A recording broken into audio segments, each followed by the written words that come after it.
What if I told you that vampires are real? That they've existed for thousands of years, that they still exist today, and worst of all, you might have met one.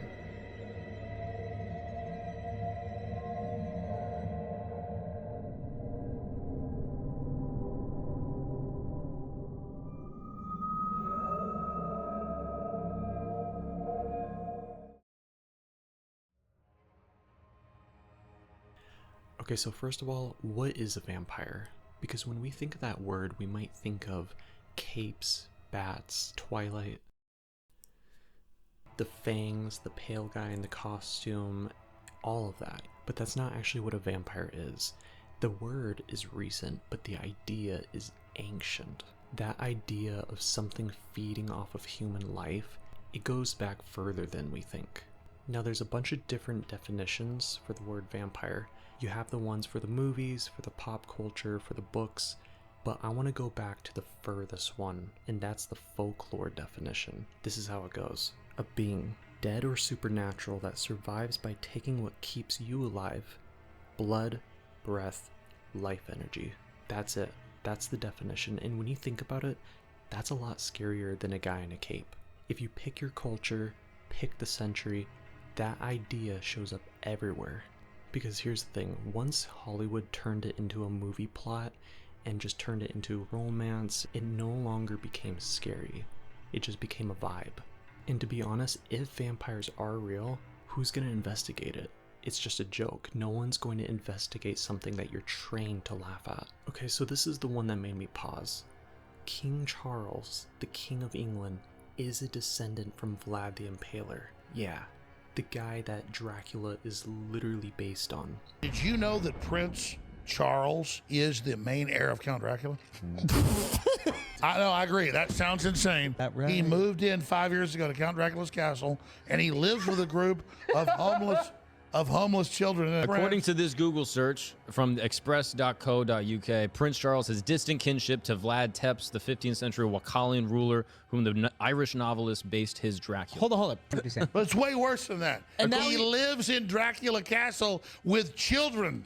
King Charles has multiple ties to Romania. He has properties there, he has ties there, he has connections there, all of it. So I know what you might be thinking. Dracula, a vampire, is immortal.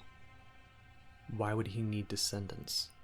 Why wouldn't he just still be alive? And that's the thing that makes this theory so interesting, because what if vampirism isn't just about one person living forever? What if it's something that gets passed down? What if the bloodline itself is the vampire? The hunger, the need to feed off of others, the obsession with power. The definition says a vampire is a being that survives by taking life from others. What if that trait doesn't die with the person? It just moves to the next generation. The bloodline itself becomes the vampire. And if that's true, a royal family with untouchable generational wealth, connected directly to Vlad, with centuries of feeding off the power and labor and the lives of everyone underneath him, that fits the definition perfectly. Now this one is disturbing, but this is real. The Blood Countess.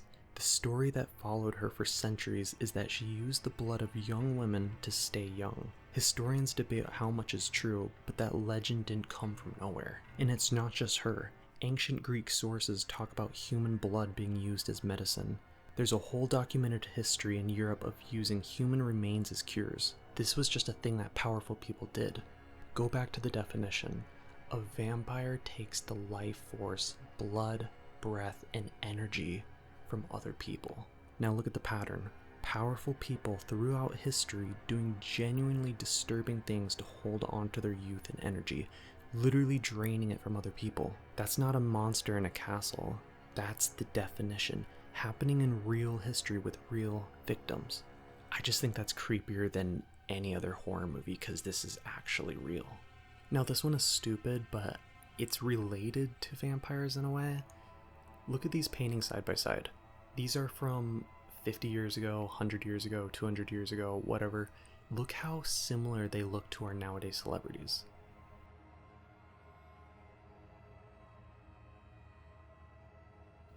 Maybe it's them coming back to life under another name? but really they're the same person? I don't know. I don't really believe in this one, but it's up to you guys. It's kind of like a bonus one I just threw in there. If this theory is true and you met a celebrity, technically you met a vampire? I don't know. Mark that off your bucket list, I guess. This theory is creepy. Now, if you go back, there were people who were so scared of vampires, they would do whatever it takes so that they did not rise from the dead again. Archaeologists in Poland found graves where people were buried with an iron sickle across their neck and a padlock on their foot. A child was found buried the same way. Can we just sit with that for a second? You do not put a sickle on someone's neck and a lock on their foot unless you are genuinely terrified of what happens when they get back up. That kind of fear doesn't come from nothing. So what about this whole pop culture thing going on where we just see these fictional vampires who are funny and silly and cool and romantic? Maybe that's the point. What if vampires didn't get wiped out?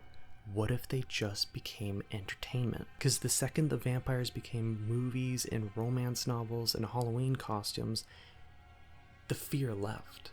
Nobody researches something they think is stupid. The definition says a vampire adapts to survive. It takes what it needs to keep it going. And what better way to keep going by tricking your prey that you're not real? So are vampires real? I don't know, but here's what I do know. The idea of a vampire goes back a long time ago. Doing research on this, I was like, oh, this is creepy.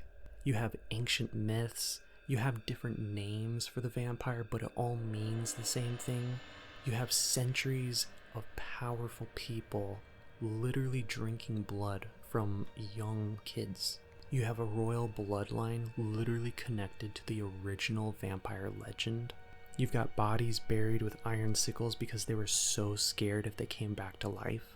Maybe the fangs and the capes and the bats and all that were literally just a distraction. Who knows? Maybe the vampire didn't disappear. They just figured us out.